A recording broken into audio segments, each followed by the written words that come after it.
So most of what we cover on this show is politics, but one of the most intense and just sort of baseline awesome stories that we have covered here in the past year that wasn't politics was we should have the music for this. A super secret, dead of night, deep cover, saving us from the end of the world mission to secure nuclear material. A mission that was interrupted, I kid you not, by a giant earthquake in South America. Remember this story? U.S. officials went on a secret mission to Chile to secure 39.6 pounds of highly enriched uranium and transport it back here to the U.S. for safekeeping. 12 hours after they managed to extract all of the uranium and secure it inside these specially made unbreakable casks, an 8.8 magnitude earthquake struck Chile, where they were, the biggest earthquake anywhere in the world in 50 years. The uranium was safe, but the scientists were forced to embark on a middle-of-the-night secret convoy to the port through an earthquake-ravaged countryside in a desperate and ultimately successful trip to get that uranium out of the country. It was an incredible story, and thank God it ended well. But this week, the drama of that story has been eclipsed. The Chilean mission recovered 39.6 pounds of highly enriched uranium, enough to make about one nuclear bomb. This week, U.S. officials went on a cloak and dagger undercover mission to recover enough nuclear material to make nearly 800 bombs, 11 tons of highly enriched uranium, along with 3 tons of weapons-grade plutonium. It was the largest lockdown of at-risk nuclear material ever. Okay, get rid of that. This was the biggest unsecured pile of nuclear material anywhere in the world outside of Russia and the U.S. And you know where it was? It was about 5 proverbial minutes from Chechnya. You know, war-torn Chechnya, gripped by a decades-long insurgency Chechnya, as in al-Qaeda-associated Muslim extremists Chechnya. Yeah, about 800 bombs worth of essentially unsecured nuclear material was located just across the Caspian Sea from Chechnya in Kazakhstan. Now, we the people did not know about this top-secret mission to lock down that nuclear stuff until this week. But what U.S. officials did there is incredible. So this nuclear reactor in question is in the western coast of Kazakhstan, right across from Chechnya. During the 1970s, this reactor was used to provide nuclear power to that region, as well as nuclear weapons-grade plutonium for the Soviet Union's nuclear arsenal. After the Soviet Union broke up, this reactor was left with 3 tons of plutonium and 11 tons of highly enriched uranium in a totally dangerous part of the world, in a not secure facility. What do you do with all of that stuff?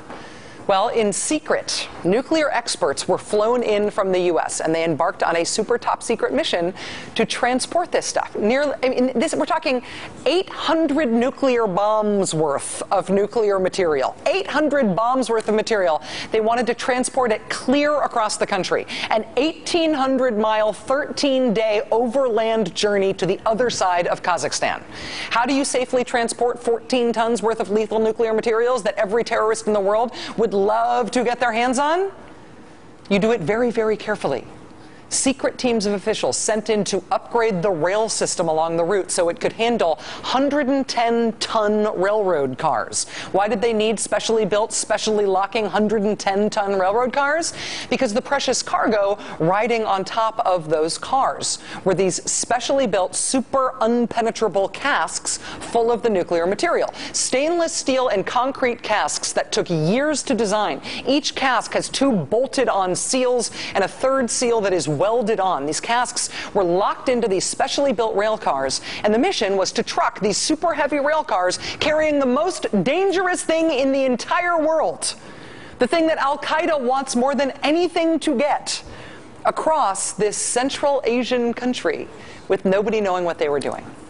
It was not until all these casks were safely moved all the way across that country and locked down in a brand new state-of-the-art nuclear facility run by the UN that we even knew that any of this was happening. And we only know about it now because of a great McClatchy story that had all the details in it this week. Groups of Kazakh security guards trained for the mission inside the U.S. for 5 weeks. Dry runs were held in sub-zero temperatures to test all of the equipment. And in the end, it was a huge success. All of that nuclear material is now controlled. It is now safe and sound. It is under the control of the International Atomic Energy Agency, under the control of the UN. It is no longer 5 proverbial minutes away from Chechen insurgents who would either love to get their hands on it or who know a guy they could sell it to who would love to get his hands on it. If you actually care about that whole smoking gun could be a mushroom cloud thing, if you believe what Al-Qaeda says when they say they want nuclear materials, not only was this a huge success, this was a huge freaking success. If you believe in the end of the world, not necessarily in religious terms, but in terms of people on this earth who are trying to achieve the means of causing it, then this is probably the best news you will hear all year. Locking down loose nuclear material was Barack Obama's pet issue when he was a United States senator. Then, as president, Mr. Obama went to Prague last spring, and he set out the goal of securing all of the world's loose nuclear material within 4 years. A year after that, he hosted this never-before-like-it summit in Washington to actually seal that deal, to lock up all the loose nuclear material in the world over 4 years. This effort is a huge, hairy deal. It did not become a huge, hairy political deal, though, because who's against this? Right? The American press, we like to cover conflict when we talk about politicians. There's not a lot of conflict about the wisdom of locking up loose nukes. A key part of the president being able to make huge leaps and bounds forward steps on this, though, is that there isn't, not only is there not national resistance to it here, domestic resistance to it, there really isn't credible international resistance to it either. And the reason there isn't, the key, is that, well, we're the big gorilla in the room in terms of how many nuclear weapons we have. We have tied these efforts at locking up loose nukes, at counterproliferation. We have tied those efforts to us also making deals with Russia to reduce our numbers of nuclear weapons. Us and Russia have almost all of the nuclear weapons in the world, and we've been reducing those numbers. And tying counterproliferation to that is what makes progress on this stuff possible. And that's why Madeleine Albright and Henry Kissinger and James Baker and Sam Nunn and Bill Cohen and Brent Scowcroft all met in D.C. today with President Obama to express their astonishment that Republicans in the Senate, led by John Kyle, of all people, are currently blocking the president's new treaty on nukes with Russia. This group is not a Democratic tableau. This is not a partisan crew. These are not liberals. This is Republican and Democratic secretaries of state and defense saying, this is one thing you guys really don't want to screw up. After this show of bipartisan force in Washington today, the White House said they think they've got the votes to get this treaty passed. As we mentioned earlier in the show, Republican Senator Dick Lugar, so incensed with his own party playing games with this, asked Democrats to put this up for a vote and call Republicans bluff. Democratic Majority Leader Harry Reid suggesting today that he plans to do just that. We'll see. But the importance of this treaty transcends numbers. We have listened to the wisdom in an old Russian maxim. Though my pronunciation may give you difficulty, the maxim is doverye no proverye, trust but verify. The man who negotiated the first of the treaties like this between Ronald Reagan and the Soviets talked last night about what's at stake if we do not pass this treaty. We have to look at the consequences of what happens if this treaty goes down.